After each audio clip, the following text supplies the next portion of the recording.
Welcome back to Southeast Asia Radio. We'll cover corruption in Malaysia, anti-Marcos protests in the Philippines, and more in today's headlines. We're also discussing some economic developments in Malaysia as the price of the ringgit continues to sink. I'm Japhet Kitson. Today is March 4th, 2024. On today's interview, my piece is really about how Southeast Asian countries have really been part of the telegraphic cables and then that fiber optic cable network since really the 19th century. And this is a little known fact in the region, I think. It certainly was a new fact to me. And now that we're so entrenched in this network of subsea cables that supposedly carries 99% of internet traffic around the world, we not only benefit from it, but we also are vulnerable to many of the risks that underpin a lot of these subsea cables, and we can go into that later. Greg Poling chatted with Elina Noor about her latest report, Entangled, Southeast Asia and the Geopolitics of Undersea Cables. Before that, let's start with the headlines.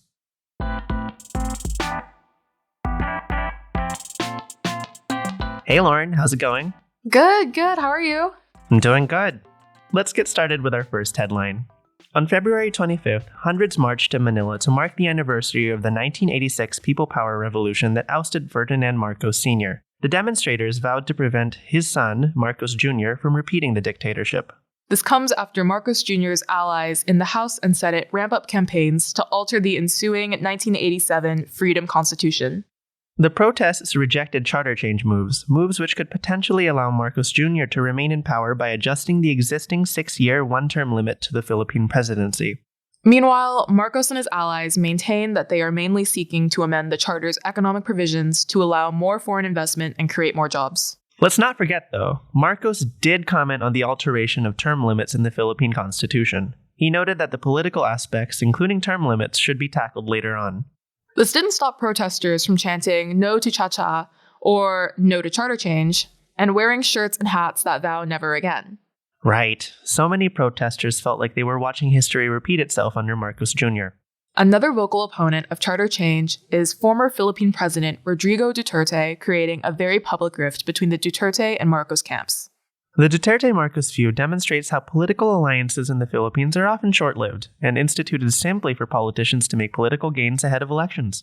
Let's look across the South China Sea to Malaysia, where PM Anwar Ibrahim's government confronted its own protest rally.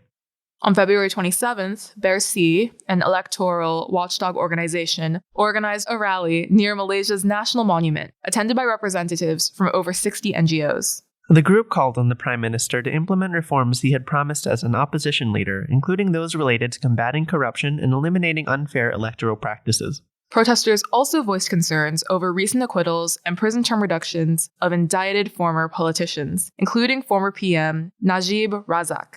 It was an ironic twist for Anwar, who had participated in rallies previously organized by Undersea, including a 2011 mega rally attended by hundreds of thousands of people. And the protests went on despite the fact that Anwar's government has been ramping up its anti-graft probe of prominent personalities, including former Finance Minister Daim Zainuddin, former PM Mahathir Mohamad's two sons, and former PM Muhyiddin Yassin and his son-in-law.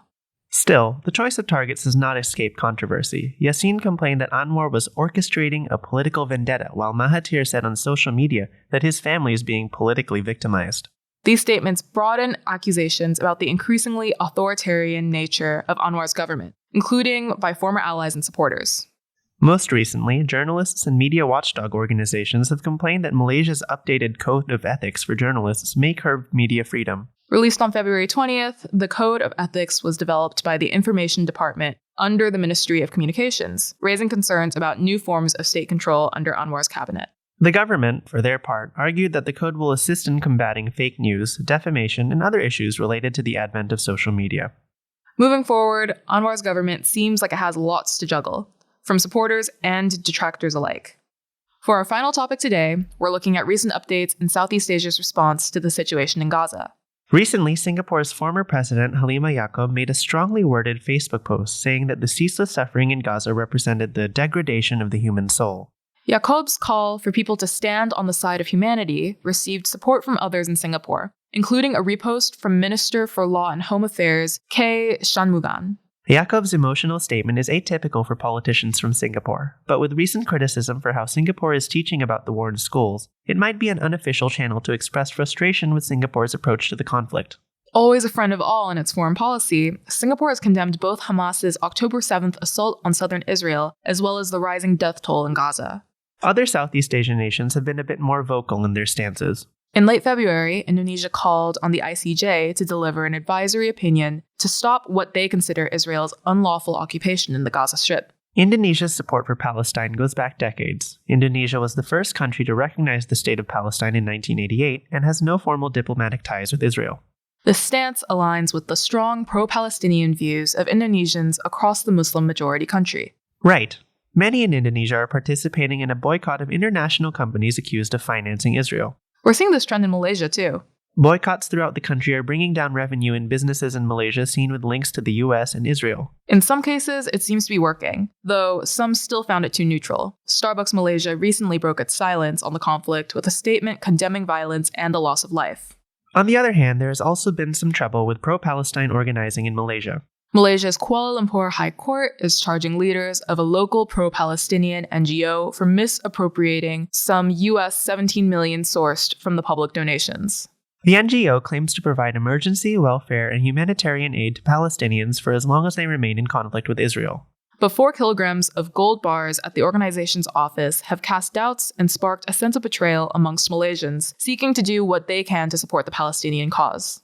It's definitely an issue many in Southeast Asia have passionate opinions about. We'll be keeping an eye on it for sure. And those were our headlines. Up next, Greg talks to Elina about her latest report on undersea cables, so stay tuned.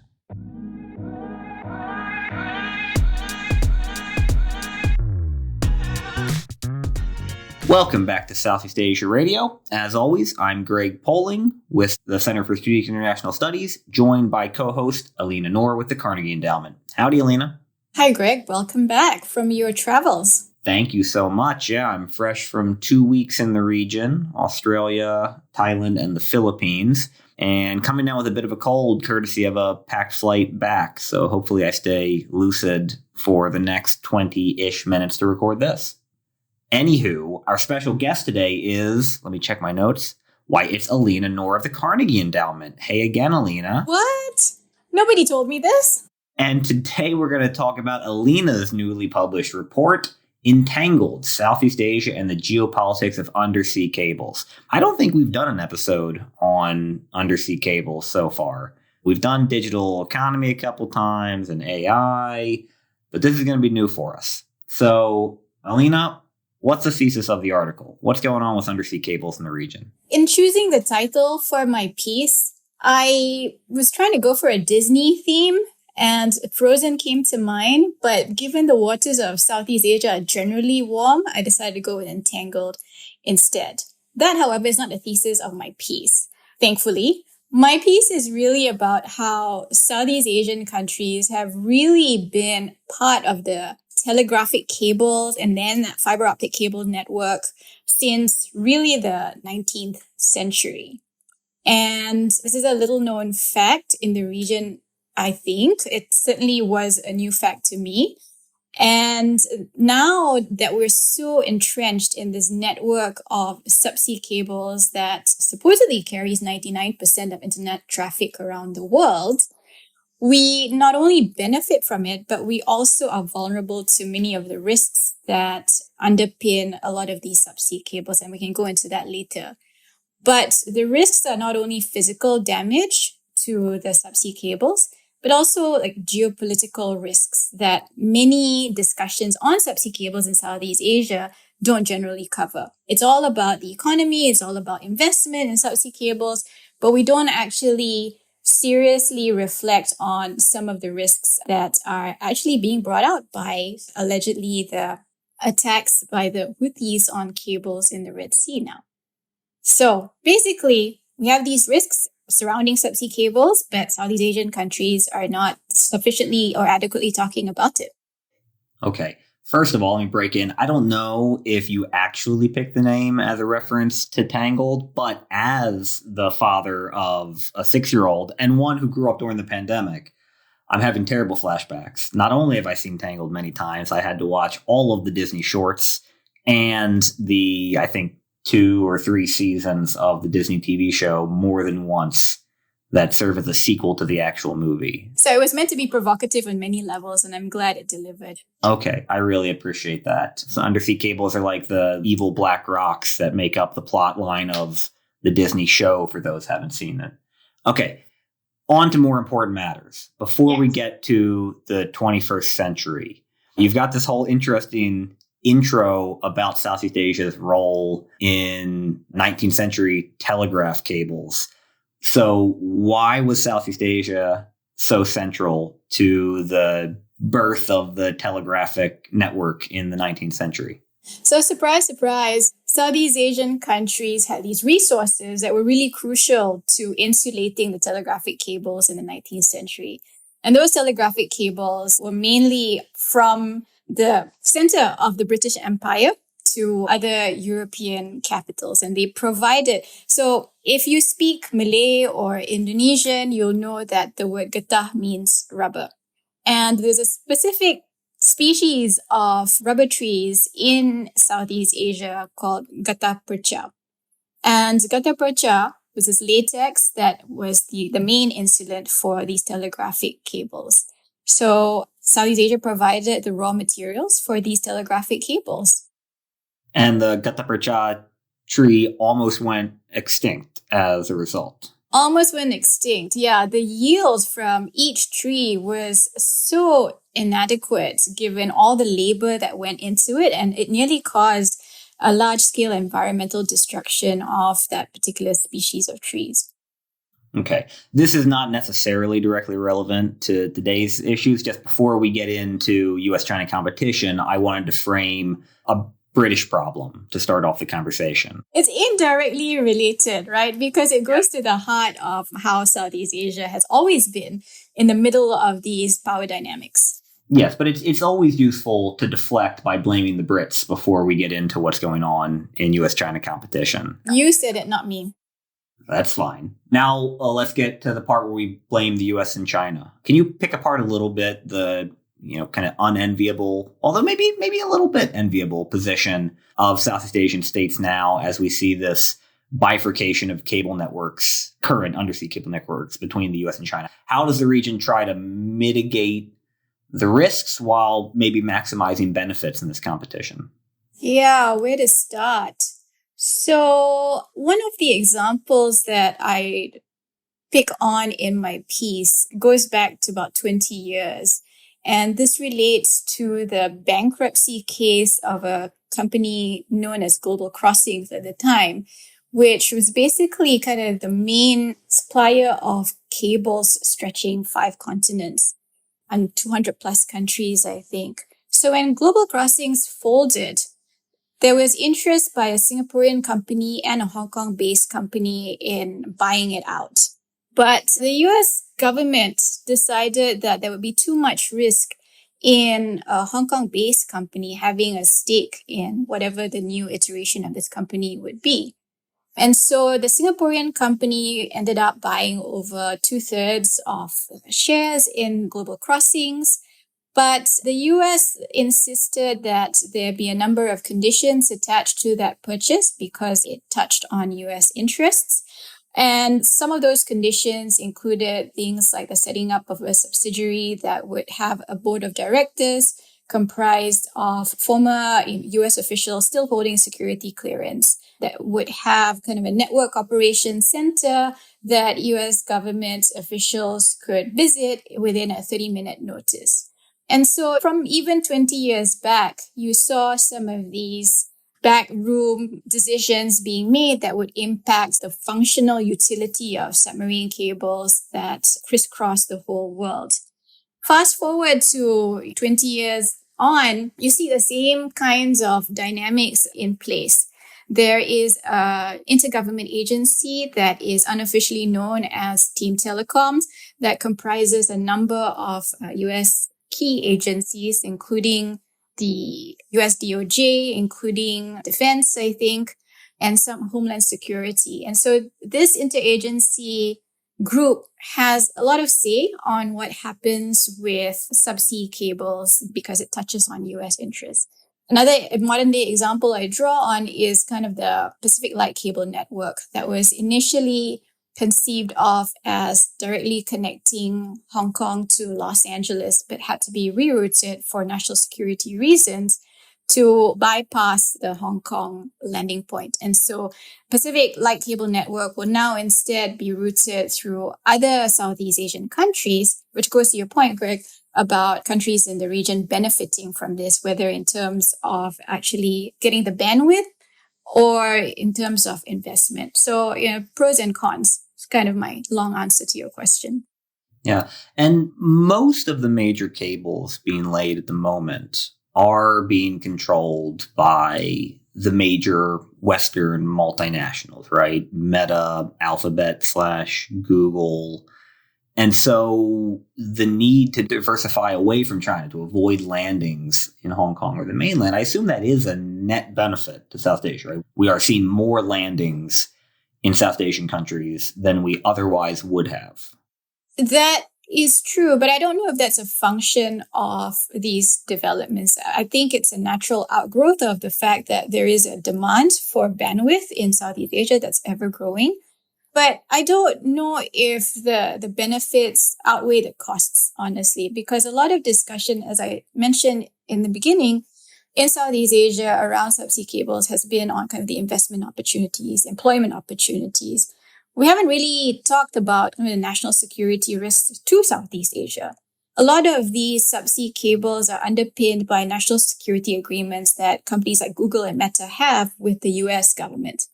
And those agreements, they cover US citizens, US persons. They don't extend to other nationalities, other countries. And so it falls to the shoulders of Southeast Asian governments to provide those similar protections to their citizens if they're going to be a part of these subsea cable agreements.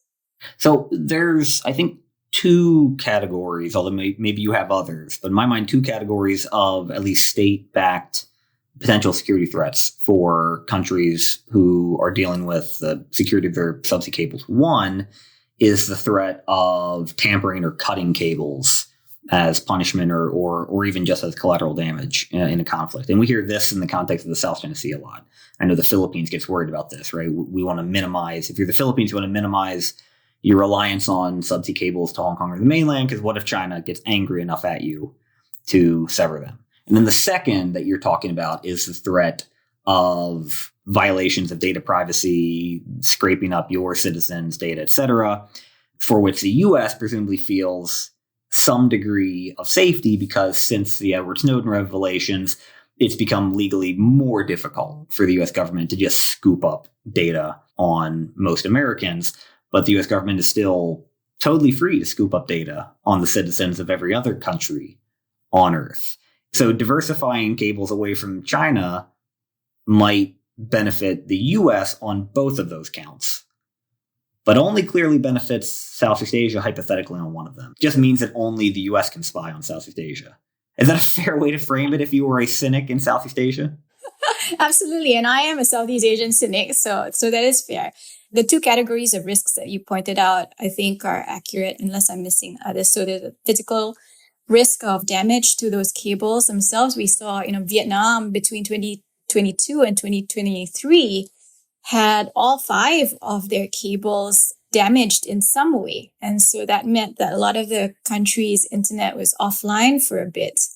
But there's also a real risk of basically parties tapping into the data that flows through these cables. Now, I'm made to understand that with fiber optic cables, it's very difficult to tap into those cables underwater. Not completely impossible, but extremely difficult. The vulnerabilities are at the landing points themselves. And so those risks still stand because if Southeast Asian countries are more than willing to have the territory situated for landing points of these cables, then the governments need to put in place the adequate safeguards and protections for their own citizens' data. This in some way mirrors some of the conversations we had now 5 years ago on 5G, where the U.S. would go out and they would tell partners and allies, hey, over-reliance on Chinese partners as part of the infrastructure for your 5G network is an inherent threat because it will allow China backdoors to spy on you. And that worked in some cases, mainly U.S. allies. But what we would hear from the Malaysian government at the time, from the Singaporean government was, well, but you spy on us too. So what do we care? As long as we know who's spying on us, we feel like we can mitigate the risks. And I think the U.S. was a bit taken aback by that. I mean, we shouldn't have been in the wake of the Snowden revelations, but it's something we've never really had a good counter to. And I see this similar argument. The U.S. can say, well, but we don't spy. Okay, we do. But if we do, it's not for nefarious reasons. You just have to trust us. And that's a hard argument to make in a anarchic international system in the wake of Snowden. Yeah, I think that's absolutely right. And that's partially why you don't hear as many discussions on these national security risks in Southeast Asia, I feel. Because the sentiment is, well, everybody's spying on us. One spy is not necessarily better than the other. And so the risks are equal in the eyes of many Southeast Asian governments. Yeah, no, the argument that we're the good spies is hard to make, at least in non-aligned states. All right, so you are a Southeast Asian country, and your top concern is not China intentionally severing your cables. So basically, if you're not the Philippines, what do you do about this? You begin to have a discussion, a broader discussion on the criticality of subsea cables beyond just through economic lens, right? And so one of my recommendations is to set up at the national level of countries that are willing to do this, have an interagency council that comprises a number of agencies in the national security realm, in the economics and trade realm, and maybe you'd want to bring in some non-government officials, definitely industry stakeholders, to have a broad-ranging, comprehensive discussion on what it means to have subsea cables land in your territory, but also discuss kind of the risks and ways ahead to protect the cables when they're at risk. There is an emerging debate on treating subsea cables as critical infrastructure, which has all sorts of implications for public-private partnerships. I assume that would, at least in some markets in Southeast Asia, Philippines comes to mind, it would open up questions about the degree of foreign ownership, which would be difficult in a commercial space in which there's only a handful of international companies that have the capital and the technical know-how to lay subsea cables across the ocean. Exactly. And then that would have ripple effects on what kinds of subsidies are available to these companies, given how costly these cables are. Do you think Southeast Asian governments have the leverage and the ability to negotiate regimes that would mitigate the concerns on spying and data privacy? I think, first of all, there has to be awareness and a will to have a discussion on this issue. That will can come at the national level, perhaps in closed-door settings. And then when companies and countries are familiar and comfortable with the issues, then they can possibly have a discussion at the ASEAN level about this. I know this is a bit of a far-fetched idea, but I think there should be some beginnings of a discussion on this given the geopolitical climate we're in. And you think ASEAN is the right place, or is it just the only place to have this conversation? Certainly not the only place. I think it's a starting point for a discussion at the regional level, given how connected Southeast Asian countries are to each other, but also how much of a choke point the region is for a number of these cables. I think what needs to be determined is what kinds of platforms at the ASEAN level would be adequate and appropriate for this type of discussion. Maybe there can be a discussion amongst the Sherpas of the ASEAN Digital Ministers meeting, for example. When it comes to mitigating threats and maximizing benefits, are we also seeing more conversation about resiliency, as we've seen examples like Kinmen and Matsu last year and Tonga, where countries that were wholly or at least overly dependent on a single cable saw that cable damaged either because of intentional sabotage or natural disaster?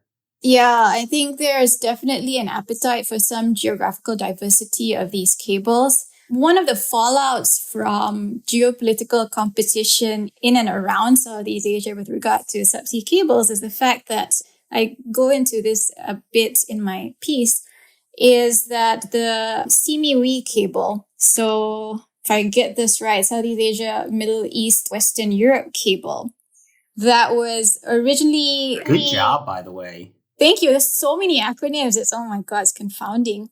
But this particular stretch of cable was almost certainly to be handed to Huawei Marine Technologies for construction. But then the US Esteem Telecom got involved behind the scenes. And so the contract to construct that cable was awarded to a New Jersey-based company instead, Subcom.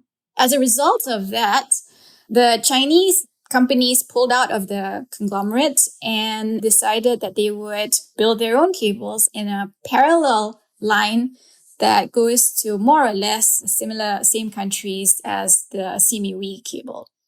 So this, I think, is a bit of a boon for countries in the region because now you have redundancy if the Chinese cable comes alive. But at the same time, there's a cost as well. And here I'm talking about financial costs, right? So whether countries that are invested in one cable can afford to invest in another cable to ensure that redundancy and resiliency is going to be a huge factor.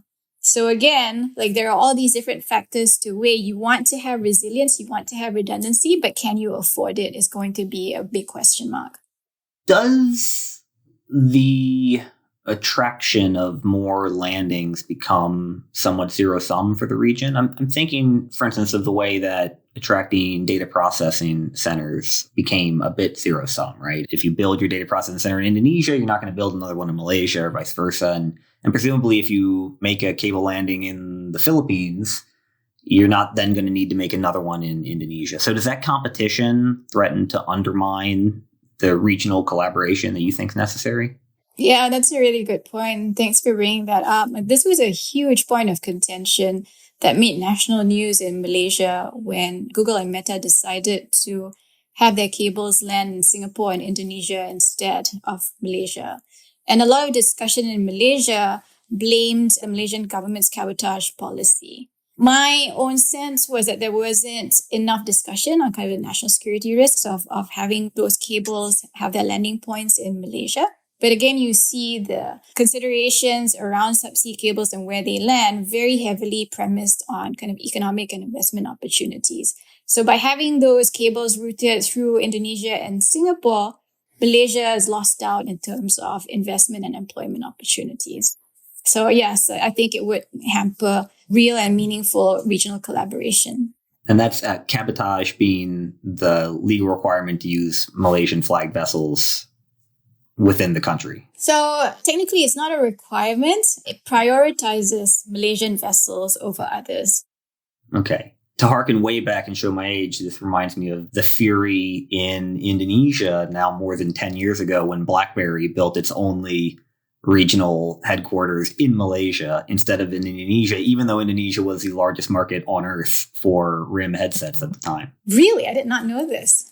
Yeah, this was 2011, 2012, and probably not long before RIM went bankrupt everywhere except for Indonesia. With that, let's wrap it for this week. Thank you very much to our special guest, Elina Noor. And as always, thank you to my co-host, Elina Noor. And thanks all of you for listening. We'll be back in a couple weeks with the next episode of Southeast Asia Radio. From my two personas, thank you, Greg.